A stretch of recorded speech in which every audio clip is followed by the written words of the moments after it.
Welcome to the Health Daily Show, your go-to where leaders, founders, and investors share insights on growth, innovation, and business building. I'm Chitra Nabat, your host.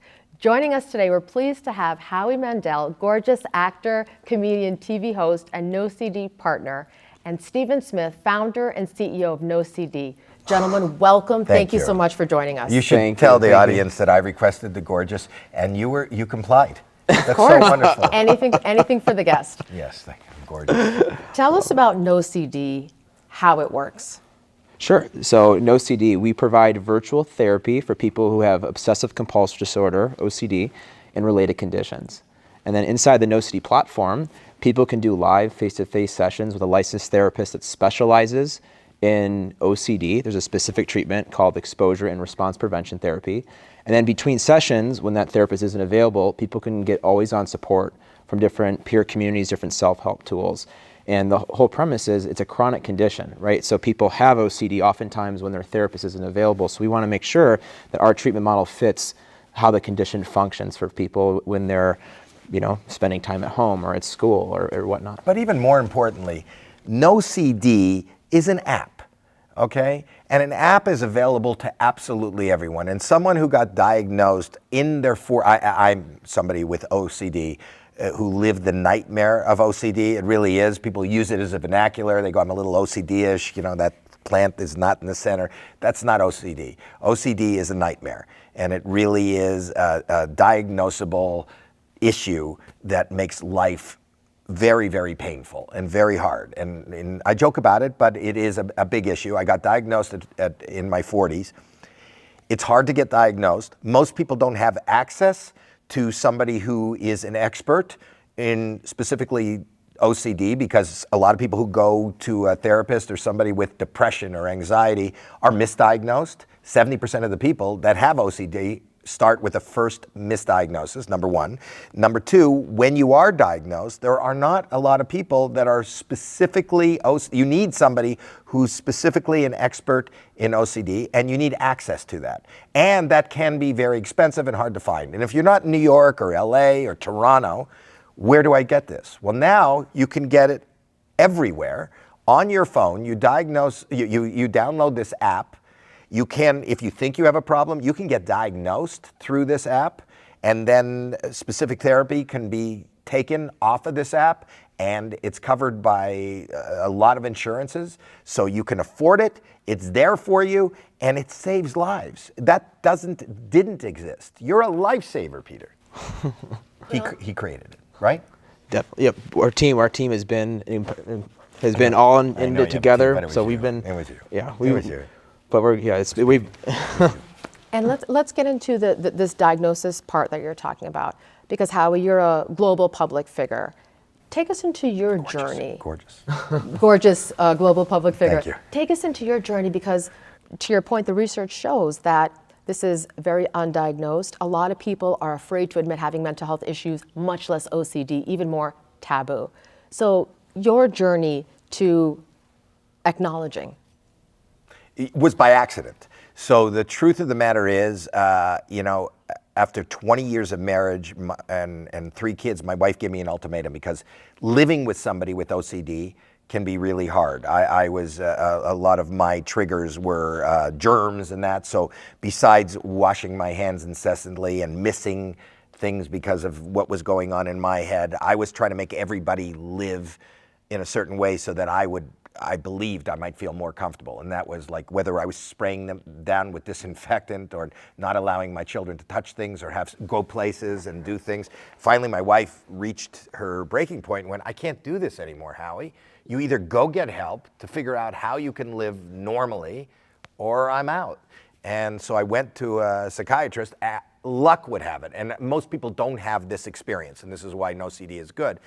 As luck would have it, this person was kind of schooled in OCD. I got diagnosed. But even at that point, with getting diagnosed, as much as I went, oh, so this is a thing? This is a thing that you know, and you have some answers to how you can make my life and my family's life better. But I'm not going to tell anybody. I don't want to tell anybody I have a mental health problem. We don't talk about mental health. I always say it's imperative to talk about our mental health the way we talk about our dental health. You'll say you had a root canal. You'll say you had a bad back, but you won't say, I can't function right now, and I can't stop crying, and can't touch anything, and I don't want to be in a room with anybody, and I have these incredibly dark, intrusive thoughts. It's all very scary and weird, and I come from a generation that doesn't talk about it, and I happened to go on the Howard Stern show. It was in my book. I happened to go on the Howard Stern show to promote a television show, I think in 1999 or whatever. I had already been diagnosed, and I didn't want to touch the door to open the door, and they thought it was funny. They thought it was a bit. And I probably would have thought it was funny too. But what happened is I started having an anxiety attack, and then I thought it was in a commercial, and I said, seriously, Howard, I'll tell you, I've been diagnosed with something called obsessive compulsive disorder. I'm medicated. I go see a psychiatrist. You got to open the door. You're going to have to call 911. And they opened the door, and I went out in the hall, and I heard over the speakers, we were broadcasting. I didn't know we were broadcasting, and I was devastated by the fact that, that I had broadcast that I have a mental health problem. I thought that was the end of my career. I thought that I had totally embarrassed my entire family and my children. How are they going to go to school the next day? I was so devastated that I wanted to run into traffic. And when I got down the stairs in Manhattan, and I was kind of debating how to do this, somebody came up in my periphery and went, "Are you Howie Mandel?" And I went, "Yeah." And they go, "Were you just on Howard Stern?" And I went, "Yeah." And they went, "Me too." And I went, what does that mean? And they go, I have that. I've been diagnosed with that, and I've never heard anybody talk about it. Can I thank you? Can I thank you? And that was the first thing to realize. That was the first time I ever realized I'm not alone. When you have these issues, you feel very alone. Nobody else shares this issue. And then, this is before the internet, I started getting flooded with mail and people who had heard it. And from then on, I decided to just talk about it. And up until I met Peter, I just went, oh my God, this is the next step. This is the next step. You talk about it, but then what do you do about it? And what do you do when you're not in New York and you're not in LA and you're not in Toronto? What do you do? It's on your phone. Well, exactly to that point, because you talked earlier about the dark, intrusive thoughts, the isolation, being alone, whether you're at home, in the bathroom, in a restaurant, a social setting, at work. How do you think about educating the person, motivating them to just take that first step? What's that baby step? It's like you said, it's understanding you're not alone. It's also, though, knowing that you can go and reach out to people in also different communities in several different settings. So you can go to your healthcare provider, and that's oftentimes uncomfortable. But you can also go to different online communities, for instance, of people who are going through the exact same thing like yourself, right? So there are different mediums in which we can reach out and get help. In the healthcare system, we're typically used to going to your primary care physician, or you're used to going to even a family member, but for someone with OCD, it can be so embarrassing that it's hard to actually do that, right? So what we've done at NOCD is we've created a way in which people can easily reach out by creating, online content and community, right? And if we have that, then it gives a new front door to people who have this condition. And talk some more about your secret sauce. What's differentiated about your approach? How do you get the sticky? Right. I'd say that we've been very focused on helping people with OCD, and because of that, we've learned. Can I call you Steven? You can call me Steven. You can call me Peter. I have an alter ego too, so we can talk about that off. I don't know why I kept saying it. I called him Peter. You didn't even correct me. You're gorgeous, Howie. So I got to go with you, my friend. Growing, I was one of 5 Peter. kids. Just real quick, Where growing did Peter up. come from? And Where did Peter come from? No, go ahead. Tell your story. Oh, I was just going to say, but I was one of 5 kids, so my mom would call me whatever name that she could think of, because she's like the dog's name. It came from my sibling's name, so I'm all used to it. So it's totally Pete. fine. You and me, I love Pete. it. I love it. That's new. But you were sharing about the differentiated approach, right? Because Sure. the OCD market is in the billions, right? Projected to grow about 5% for the next 10 years. The research shows 1 in 40 adults in the United States have OCD, 1 in 100. Mm-hmm. What's differentiated? Sure. It's the level of focus that we have on the OCD, that we call them members, right? Not patients, but members, member experience. So we've lived this issue. We currently live this issue. Right? Wait, I'm in a club? There's no tennis court. There's no tennis court. One day, though. But we'll have we have a specific focus on all the different points which people with OCD go through, right? From the very first time they have their first fear, they realize, wow, I can't, it's like a skipping record as you described. I don't know how I'm gonna get this out of my head, until the time in which they've actually conquered their condition. They've learned to do treatment, and they learn what it's like to regain their life, right? So what we've done is we've built a model that directly fits the experience someone with OCD goes through, and it's very different from the experience other people go through. And so that's allowed us to create a product, a solution for that exactly matches the people in this community, right? And to the point about getting people to conquer this issue, conquer means you've got to have commitment, right? Right. Well, the first point of conquer is to realize it, and that comes from, and whether you talked about going to a caregiver, but I'm saying like it's even a friend, like even just mentioning it to anybody, mentioning that I had this weird thought, mentioning that nobody talked about it. My brother used to chase me around with the laundry hamper, and it was kind of funny that Wacky Howie could be like, a puddle on the ground just by lifting a laundry hamper and threatening to touch me with it.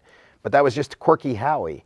But you were holding a knife to my throat if you were holding up the laundry hamper, but nobody talked about it. So when it became a problem, more for my wife than for me, it's when I moved. But on the follow-on though, right, getting people to sort of stick with treatment, because, and Howie, you've lived in the global spotlight, you know what it's like to experience audiences, consumers that are fickle, right? They're coming to watch you today and maybe not tomorrow, right? So in something like this, it's easy for someone to start treatment, maybe come on the app, maybe they do it for a few weeks or so and then they stop. How do you motivate, how do you incentivize people to be committed? Because this is a longer duration for you to feel progress. It's often with community support. So at NOCD, one of the things that we've done that's been different is we've given every one of our members a peer called the member advocate. So there's someone in the community like them. Many of them have OCD. Others are really passionate about helping others in the community. And we allow our members to connect with them during treatment. And so if people have questions, if they need someone to talk to about their OCD, if they have a question about how to communicate to their family member, there are a variety of questions people have, they can connect with the member advocate. And that's played a huge role in allowing us to enhance. I also believe that if you take the advice and you use the therapy and you use the resolutions for whatever it is that you're dealing with, and it happens to be OCD, the fact that it's working, when you have these coping skills and you have this medication and you have this therapy that you call him Peter, Stephen offers with NOCD, when you have this, you become so much more productive and so much more, there's so much more freedom. I don't think that going back and continuing is an issue. NOCD is my oxygen. Right. So if I want to breathe and I want to go through life, then I do that. And the next thing that'll catapult you back, if you've walked away from it, is you'll be triggered again. And you go, how do I get out of this trigger? I need help. I need help. Well, help's right there. Right. It's NOCD. Right. Technology, artificial intelligence, how is that helping you in the business, whether it's accelerating on the revenue side, consumer adoption, consumer engagement side, cost management? We look at the emergence of AI as being it's really exciting because it allows us to ensure that our therapists can deliver more personalized treatments. We're using AI to support our therapists from a variety of different perspectives so they can actually go then and serve more people in need of help. And there's much more that I'm sure will be done in the future as the industry progresses. But ultimately, is how we described, there's a big need right now to get people better, right? There's a big need for awareness. And so our team is really focusing on simply how can we identify more people who have this condition, knowing there's a huge percentage of people who are misdiagnosed. Second, then, how can we build a trust with them to take their first step into treatment? Then third is, once we actually get them into treatment, then can we actually get them better and show them tangibly what getting better feels like? And then once they're better, how can we help them stay better? So they're spending more time living their life, focusing on their life, and less time focusing on their OCD, knowing it's chronic. And we want to make sure people can learn how to become their own therapist in many ways so that they can then enjoy their life and utilize a NOCD platform though in their back pocket whenever they need it. So they're never kind of on their own completely. They always have us if there's a need.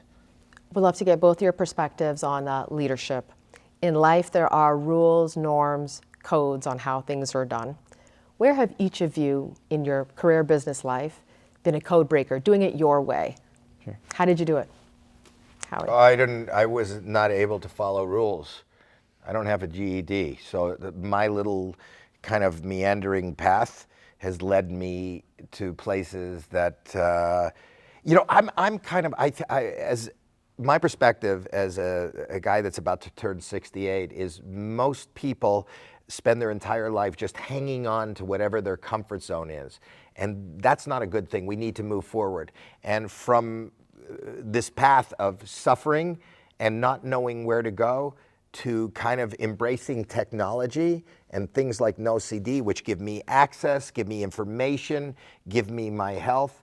These are, as much as, listen, I'm online and I'm embracing technology and working with companies and hologram companies and all these different things.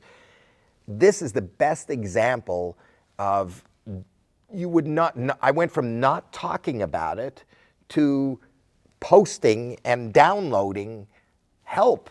Those words didn't even mean anything 30 years ago. How am I going to get help? Well, I got to download an app. What is an app? And then what do you do with that? And how does that communicate? This is the embodiment, Stephen, this is the embodiment of embracing technology, embracing a new way of doing things. And I think we're just at the beginning. I think this is it's evolving. And if you could go with this flow, this world is going to be better. It's going to be more informed, more educated, and the experience that people are going to have with things like this is what life is all about. And just hang on to what you thought was really comfortable 20 years ago. I think the world's going to move away from you. Yeah.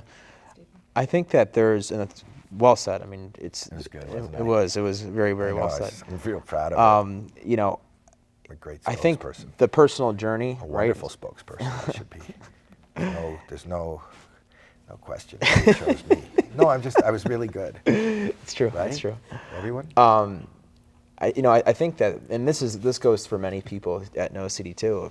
A lot of us have this condition, right? Or have family and friends with it. But personally, for me, I know what it's like to live with OCD, and I know how it's been going through treatment. I know what it was like before treatment, and even before my OCD was, for me at least, was on set, right? I know what that was like as well. So And you got misdiagnosed. I was misdiagnosed 6 times, and developed severe depression because my symptoms were so bad. So here's a guy that's looking, reaching, talking, trying to help himself, and there was nothing out there. And when there were things out there, it wasn't the right thing. Right. So necessity is the mother of invention. Right. And our mother is not Peter, it's Stephen. Right? It's true. Well, yeah, go ahead. And last question, since Howie and I are Canadians. Proud Canadians, proud Torontonians, is NOCD supporting the Toronto Maple Leafs this hockey season? We're in Canada, aren't we? We're in Canada. Actually, our chief medical officer lives in Toronto too. I didn't even know that. Yeah, Dr. Jamie Fiesner. So Canadian. He's Canadian, or he moved to Canada from LA, but he's but he's going to be Canadian. He's going to be Canadian, but we do serve in Canada. We serve in the U.S. But to answer your question, yes. Yeah. We support the Leafs. We support the Leafs. Yeah. You don't follow hockey, do you? I follow a little bit. Not the Leafs. I have the Blackhawks. I'm from Chicago But originally. that's not what you asked us. Yeah. Just pander. You can pander for a moment. The Leafs. The Leafs. The Leafs. Yeah, you don't know who's watching this podcast. Howie, Stephen, thank you so much for joining us. Thank you. Thank you.